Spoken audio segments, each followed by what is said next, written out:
Oke guys, welcome back to Daily Charting with Toshi, di mana kita akan daily chart your favorite cryptocurrencies. Oke, dalam 24 jam terakhir, cryptocurrency market terkoreksi sebesar 1,55%.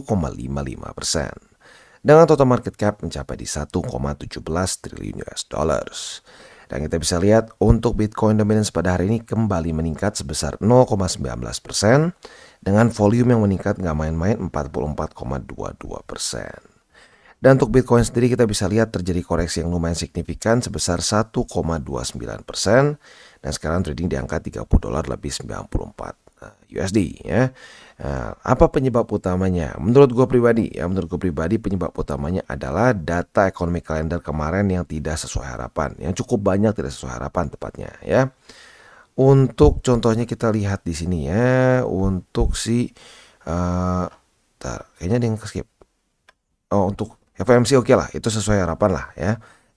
Lalu untuk ADP non-farm employment change kita bisa lihat dia basically double dari forecast ya. Forecast 228, hasilnya 497.000 ya. Jadi ya ini yang kata gue salah satu penyebab utamanya ya.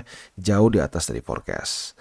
Lalu initial jobless claim kita bisa lihat dia bagus tetapi cuma sedikit lebih tinggi daripada forecast. Untuk selanjutnya services PMI dia juga nggak bagus, nggak sesuai harapan. Lalu ISM non-manufacturing juga tidak sesuai harapan. Lalu jobs opening oke lah ya sesuai harapan tapi nggak terlalu ekstrim. Dan crude oil inventories juga tidak sesuai harapan. Jadi menurut gue pribadi itu penyebab utama kenapa pada hari ini cukup banyak terjadi koreksi ya. Untuk Ethereum juga terjadi koreksi bahkan lebih besar. Basically double dari Bitcoin yaitu 3%-an dalam 24 jam terakhir. Dan sekarang trading di angka 1.855.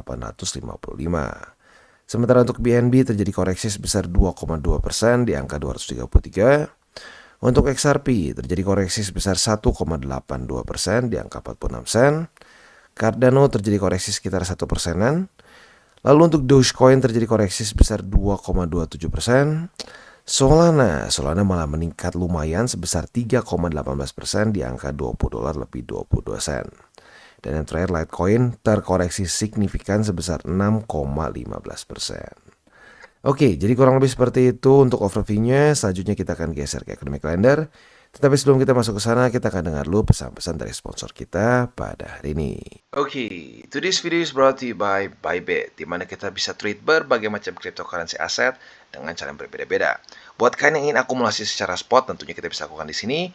Derivatif juga bisa, ada juga pasar NFT, dan tentunya setelah kalian akumulasi, jangan lupa juga kalian bisa menikmati earn atau menikmati bunga lah kesannya ya di Bybit Earn. Bisa APY-nya tertinggi bisa mencapai 18%. Nah, tentu juga buat kalian yang ingin membeli kripto dengan lebih mudah ya dengan cara yang lebih simpel, bisa juga langsung menggunakan kartu kredit atau debit card juga di sini. Dan juga buat kalian yang mungkin sudah lebih crypto savvy nih ya, bisa menggunakan options juga ya. Jadi kurang lebih seperti itu. Dan buat lo yang belum punya akun di Bybit, silahkan bisa cek link refleks di bawah dan mulai trade di Bybit. Oke, dan sekarang kita masuk ke economic calendar. Seperti yang kita bisa lihat untuk hari ini ya. Untuk hari ini dari US juga cukup banyak yang penting. Yang pertama adalah ada average hourly earnings. Ini akan keluar jam 7:30 malam. Harapan kita apa? Harapan kita untuk ini adalah lebih rendah daripada ekspektasi ya, berarti lebih rendah daripada 0,3%. Lalu selanjutnya yang kedua ada non-farm payrolls ya. Untuk non-farm payrolls harapan kita adalah dia lebih rendah juga daripada ekspektasi, berarti lebih rendah daripada 225.000. Lalu selanjutnya ada juga di sini unemployment rate. Nah, untuk ini harapan kita juga sama ya. Dia lebih rendah daripada forecast. Dan yang terakhir terakhir unemployment rate. Jadi kurang lebih seperti itu untuk hari ini. Nah, untuk besok kita intip sedikit ya. Besok udah weekend ya. Ya udah Sabtu, udah weekend. Ya seperti biasa, udah nggak ada data yang terlalu penting ya. Oke, selanjutnya kita akan geser ke analisa di Twitter karena news hari ini basically nggak ada yang terlalu penting ya. Untuk di Twitter kita bisa lihat ini ngomongin kemarin ya, waktu di sideways dari April kalau kita di sini. Mirip-mirip ya. Ada kemiripan yang lumayan terutama di sini nih ya. Setelah dia pump di sini ya, mirip-mirip walaupun ini pumpnya lebih tipis ya. Nah, yang terjadi apa? Ya mulai terjadi choppy ya. Dia choppy dan mungkin tinggal kita butuh antara news baru lagi, atau bisa saja koreksi lebih dalam. Ya, koreksi lebih dalam bisa sampai ke 28.500-an. Tinggal dua itu ya. Nah, tinggal satu lagi mungkin ya, yang mungkin jadi penting juga lagi adalah apakah akan terjadi resesi di akhir tahun atau tidak. Kalau terjadi resesi di akhir tahun, ya ada kemungkinan bisa lanjut lagi drop ke bawah ya. Ya, tapi semoga sih kalau gue pribadi ngelihatnya tetap masih target 45 ribuan ya. Kalau supaya bisa aman secara resesi ya, karena kalau sampai di posisi sekarang ya, posisi sekarang kita kena resesi, kita sama EMA 200 masih dekat gitu. Jadi ya ada kemungkinan bisa jebol gitu. Walaupun lumayan lah dibanding di sini ya. Tapi kalau gue pribadi sih berharap masih bisa sampai ke daerah 45.000 sampai ya kalau bisa 50.000 lah ya. Intinya cukup jauh dari EMA 200 dan bull support band ya. Oke, jadi kurang lebih seperti itu. Sekarang kita akan geser ke TA kita. Untuk seperti biasa kita bisa di sini ya. Kondisinya itu dia ketahan oleh MA20. Sayangnya 30.473 gagal untuk bertahan menjadi support. Tetapi uniknya posisi long kita semua sudah kena target TP ya. Buat posisi long yang konservatif kena, yang agresif pun kena ya. Jadi congratulations ya. Untung kena tepat pada waktunya ya, waktu udah keluar data-data dari US semua mulai drop ke bawah. Tapi untuk sekarang ya good newsnya apa, MA20-nya sepertinya lumayan oke menahan ya. Semoga saja minimal dia bisa bertahan di sini ya. Harapan gua kan sebelumnya MA20-nya tuh menjemput ya, menjemput di sini nih. Ya ternyata dia yang malah turun ke bawah. Ya sudahlah ya. Tapi intinya yang menjadi berita bagusnya adalah MA20 masih menahan harga Bitcoin ya. By the way, kalau suara gue rada sedikit aneh, sorry, gue sedikit habis suaranya ya. Oke, kita lanjut lagi. Untuk Bitcoin di weekly ya, PR untuk di weekly sih sebenarnya masih sama seperti kemarin ya. Kalau bisa dia bertahan di daerah sini, ya bertahan di daerah sini sampai bull support band lebih mendekat ya. Saat bull support band mendekat seperti yang kita bisa lihat di cycle sebelum-sebelumnya, apalagi kalau dia cenderung pelan-pelan naiknya seperti di dua cycle sebelumnya di sini, enak nih ya. Rally, koreksi, akumulasi.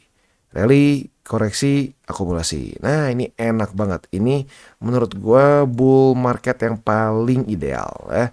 Untuk apa ya? Untuk TP-nya jelas di mana, lalu untuk si akumulasinya juga jelas di mana. Enak banget ya.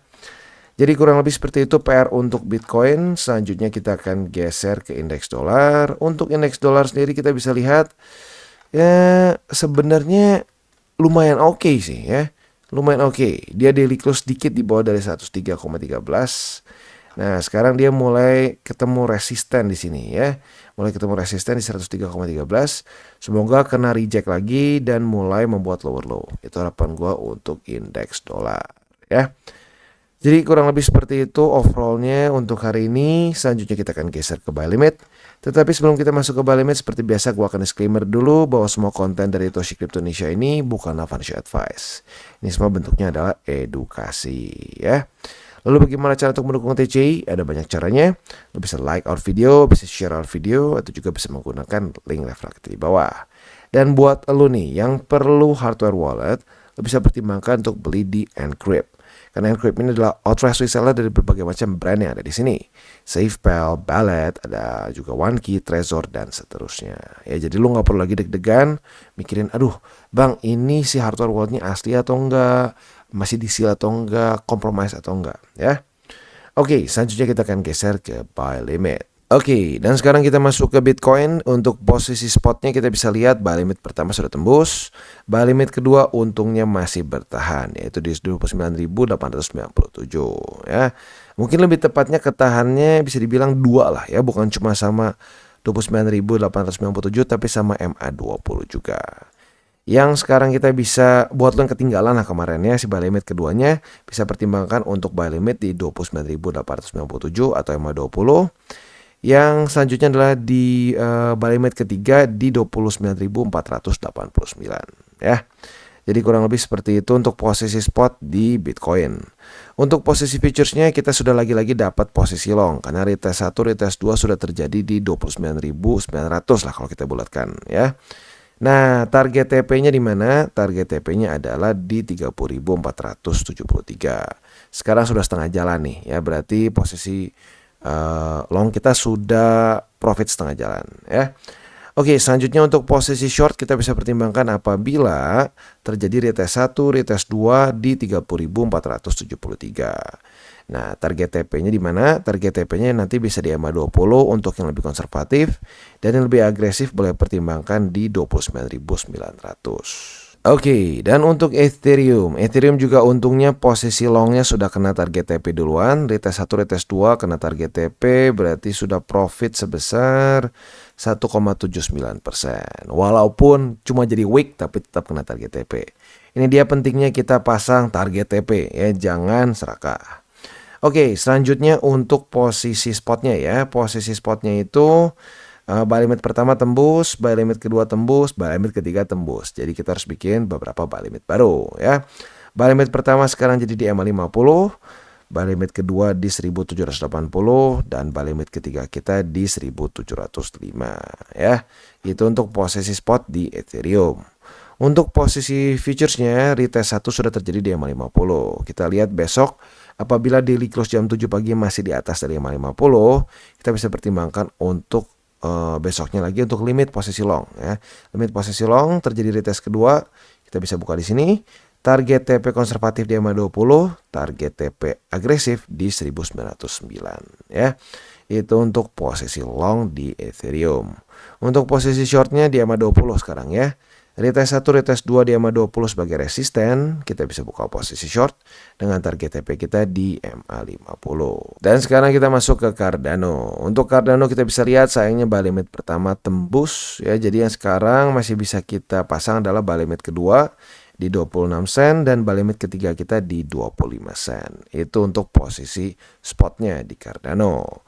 Jadi double topnya beneran terjadi ya. Nah, untuk posisi futuresnya sayangnya posisi long kita kemarin nggak kena target TP, jadi kena cut loss. Ya udah nggak apa ya. Profit di 2 tempat, cut loss di 1 tempat. Not bad ya. Nah, untuk sekarang kita bisa pertimbangkan posisi short apabila terjadi retest 1, retest 2 di EMA 20 sebagai resisten. Tunggu konfirmasi ya, jangan retest sekali langsung buka. Nah, target TP untuk posisi shortnya jelas yaitu adalah di 26 sen ya. Jadi kurang lebih seperti itu untuk posisi futures dan spot di Cardano. Oke, dan sekarang kita masuk ke Litecoin, dan untuk Litecoin kita bisa lihat buy limit pertama tembus secara spot ya, buy limit kedua masih ada di sini ya, yaitu di $93 lebih 80 sen ya. Nah, itu kurang lebih untuk posisi spotnya. Untuk posisi futures kita bisa lihat di sini belum terjadi retest ya.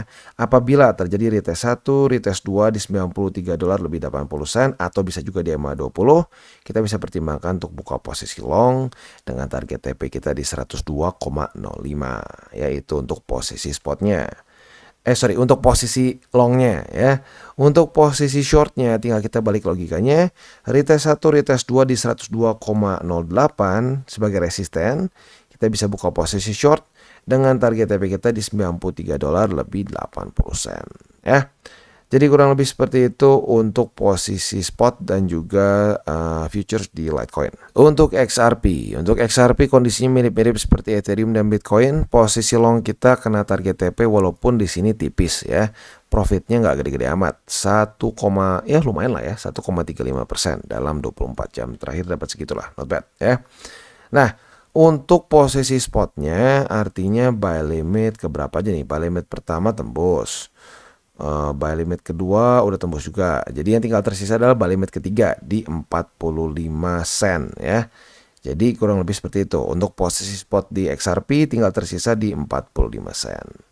Untuk posisi futuresnya apabila terjadi retest 1, retest 2 di 45 sen sebagai support, kita bisa buka posisi long dengan target TP kita di EMA 20 ya. Untuk posisi shortnya apabila pada hari ini terjadi retest kedua di EMA 20, kita bisa langsung buka posisi short, atau kalau mau lebih tenang bisa pasang limit posisi short di EMA 20 ya. Nah, target TP-nya di mana? Target TP-nya kalau mau konservatif banget boleh di sini di 46 sen, mau lebih agresif boleh pertimbangkan di 45 sen. Jadi kurang lebih seperti itu untuk setup di XRP dan juga ending DDCWT kita pada hari ini. Sekali lagi ya, buat elu yang konservatif sudah pegang posisi futures pada hari ini, gue ingatkan pada hari ini ada cukup banyak data-data penting dari US, dimulai dari jam 7:30 malam. Jadi buat lo yang konservatif, belum kena target TP sebelum jam segini, mungkin boleh pertimbangkan untuk TP duluan ya. Oke guys, jadi itu adalah akhir dari segmen DCWT kita pada hari ini. Dan jangan lupa bagi kalian yang merasakan manfaat dari segmen ini, jangan lupa untuk share ke teman-teman kalian. Dan apabila lu pengen mensupport channel kita, ya TCI, jangan lupa untuk menggunakan link referral kita di bawah. Nggak wajib ya, tetapi apabila lu menggunakan link referral kita di bawah, ada macam-macam ya, dari Bybit, Huobi, Maxi, toko kripto, dan banyak lagi ya. Ya, walaupun nggak wajib, tapi kalau menggunakan link referral kita, lu secara langsung membantu perkembangan dari TCI. Dan satu lagi, jangan lupa juga untuk join Telegram group kita, di mana kita bisa ngobrol-ngobrol santai mengenai dunia cryptocurrency secara dua arah. So, jangan lupa untuk like, subscribe, click the bell icon, and see you on the next video.